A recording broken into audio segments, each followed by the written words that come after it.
You're in the grocery store and it's happening. The full-blown, on the floor, kicking and screaming toddler meltdown. Every head turns. You feel your own heart start to pound, your face getting hot with that lovely mix of embarrassment and pure panic. Your only instinct is to do anything to make it stop.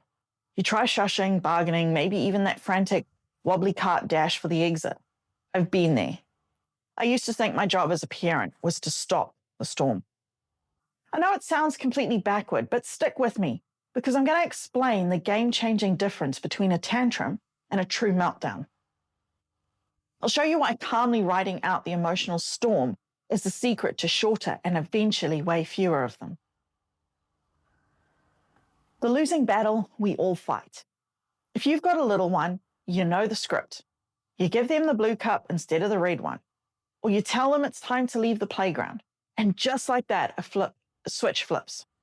The crying starts, then it ramps up into a full-blown body wail. So, we do what we think we're supposed to do. We try logic. But honey, the blue cup works just the same, see? When that doesn't work, we try distraction. Oh wow, look. Is that a bird? Let's go look at the bird. When the screaming just gets louder, we might shift to pleading, please just stop crying. Everyone's looking at us, please. And when our own sanity starts to fray, we might even resort to threats. If you don't stop this right now, we're never coming to this park again. We throw everything we have at it, and nothing works. In fact, it usually feels like the more we try to wrestle the meltdown into submission, the bigger and badder it gets. We walk away feeling drained, defeated, and like a total failure, wondering, what am I doing wrong? Why can't I control my own child? Here's the secret. You're not doing anything wrong. You're just fighting the wrong battle. And to understand why, you need to know what's really going on inside that little toddler brain of theirs. The moment, tantrum versus meltdown.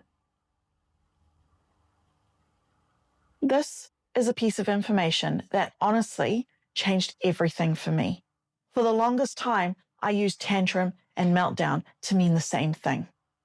They're not. And learning the difference is like being handed a map when you've been lost in the woods. A tantrum is often a power play.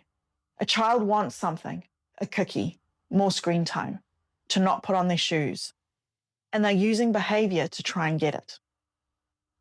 They're frustrated for sure, but they're still mostly in the driver's seat. They might even be peeking to see if you're watching their performance. A tantrum often stops as quickly as it started the second they get what they want, or when they realize there's zero chance it's going to work. It's communication, just in a really, really annoying package. A meltdown is different. A meltdown is not a choice. It's a reaction. It happens when a child's nervous system is completely overwhelmed and has gone way past its tipping point. It can be triggered by anything from hunger and exhaustion to sensory overload, like a noisy mall or a rush of big feelings they just can't handle. Now, this isn't always a perfectly clean line. Sometimes you'll get a lovely mix of both. But thinking about the why behind the outburst is the key. Here's the science bit. Think of your toddler's brain as a house with a super sensitive smoke alarm. The alarm is the amygdala, the emotional fight or flight part of the brain. When your kid experiences something upsetting, even something as small as getting the wrong cup, their developing brain can see it as a real threat. The alarm goes off and the brain shifts into survival mode. And here's the most crucial part. When that survival alarm is blaring, the brain intentionally shuts down non-essential systems. One of the first things to go offline, the prefrontal cortex, the logical reasoning. Use your words part of the brain. It's gone. You cannot reason with a fire alarm. And you absolutely cannot reason with a child whose thinking brain is temporarily out of order. All your well-meaning words, your logic, and your explanations are just more noise in an already overwhelmed system. That's why trying to talk them down often just makes it worse. The mindset shift from storm stopper to safe harbor. Once I truly got that a meltdown was a neurological event, not a deliberate act of defiance, my whole world shifted. My job was no longer to stop the storm. That was impossible. Fighting it was like trying to hold back the ocean with a bucket. My new job was this: to be the safe harbor for my child while the storm raged on.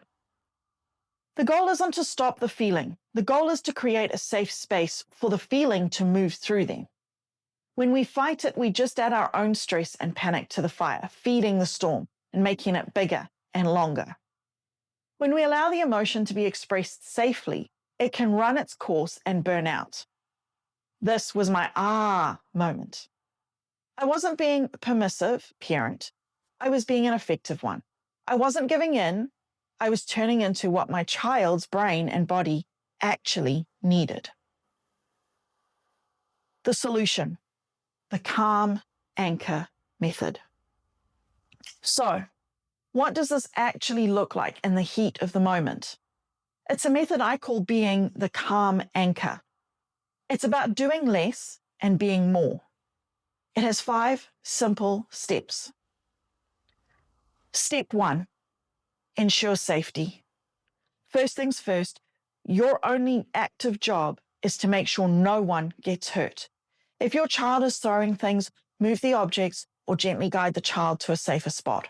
If they are hitting or kicking, you might need to gently block them, saying calmly, "I won't let you hit." The goal is not forceful restraint, but a firm, gentle boundary that keeps everyone safe. Step 2, become the calm anchor. This is co-regulation. This is the hardest but most important part. You have to regulate your own nervous system first. Your child's thinking brain is offline, but their body is still picking up cues from you. If you're frantic or angry, their survival brain just sees you as another threat. If you are calm, you become their anchor in the storm. Take a deep breath, lower your shoulders, soften your face. Remind yourself, my child is not giving me a hard time, they're having a hard time. You are the thermostat, not the thermometer.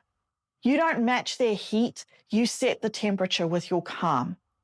This is a process called co-regulation, and it's literally how children learn to regulate themselves over time by borrowing our calm. Step 3, use minimal, validating language. Since their language center is basically on vacation, less is more. Stop the lectures, get down on their level and use short, simple phrases in a low, slow voice. Things like, "I'm right here," "You are safe," "That's a very big feeling," "I see you're so upset." You're not agreeing with their behavior, you're just acknowledging the emotion. You are a lighthouse calmly repeating, "I see you, you're safe." Step 4, patiently waiting for the storm to pass. And now, you wait. You just sit there, quietly and calmly, being their anchor. You don't distract, you don't fix, you don't ask questions. You just offer your steady presence. This gives their nervous system the space it needs to finish its stress cycle without any new input. It will feel awkward. It might feel like forever, but I promise you the storm will pass. And with this method, it will pass so much faster than if you were fighting it.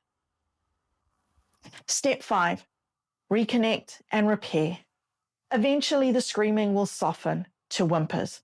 The frantic energy will die down. Their thinking brain will slowly start to flicker back on. Now is the time for connection. Without any "I told you so," or "Are you done now?" you can offer a hug. You can say something like, "That was a really big feeling. Thanks for calming your body." Once they are fully calm, maybe 10 or 20 minutes later, you can have a very short, simple chat. "You were so sad when we had to leave the park. It's hard to stop playing. We can try leaving again tomorrow." This isn't a lecture, it's a repair. It teaches them that their biggest feelings are manageable and you are always there. This approach definitely takes practice, and honestly, the biggest challenge is managing our own reactions. So I'm curious, what's one thing you might try to do differently during the next meltdown? Let me know in the comments below. And if this resonated with you, I'd love it if you'd subscribe for more strategies on this wild and wonderful parenting journey. Why this works in the long run. Letting meltdowns run their course this way doesn't mean you're signing up for a lifetime of them. It's actually the opposite. This method is a powerful tool for reducing how often and how intense meltdowns are over time. Here's why. First, when you don't give in to demands made during a tantrum-like outburst, you're not accidentally rewarding the behavior. But more importantly, by providing a safe space for their emotions, you're building a deep foundation of trust. They learn that their biggest, scariest feelings aren't scary to you. That makes them feel safe, which helps their nervous system stay calmer more often. And finally, every time you co-regulate with them, you're literally helping to build the neural pathways in their brain for self-regulation. You're teaching them emotional resilience from the ground up, with you as their guide. I used to dread meltdowns. I saw them as a personal failure, a battle of wills I had to win. Now I see them for what they are, a desperate cry for help from a little brain that is simply overwhelmed. I stopped trying to be a storm stopper and learned to become a safe harbor.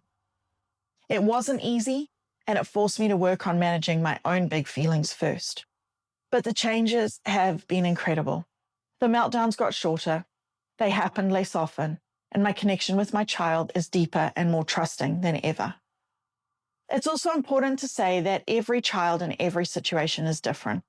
For some kids, especially neurodivergent children with conditions like autism or ADHD, these strategies are a crucial foundation, but they may need more tailored support. If you feel like you're doing all this and still struggling, it's always okay to seek professional guidance. So, continue to let your toddler have their meltdowns, because I know that by holding space for them, So continue to let your toddlers have their meltdowns, because I know that by holding space for their storms today, you're teaching them how to navigate their own seas for a lifetime. Thanks for watching. If you found this helpful, you might want to check out my YouTube channel for more videos to support parents, caregivers, and educators. Also check out our Patreon page for more resources and supports. And we have mindful apparel in our DigiTees online store to bring moments of calm to your everyday life. The links are in the description.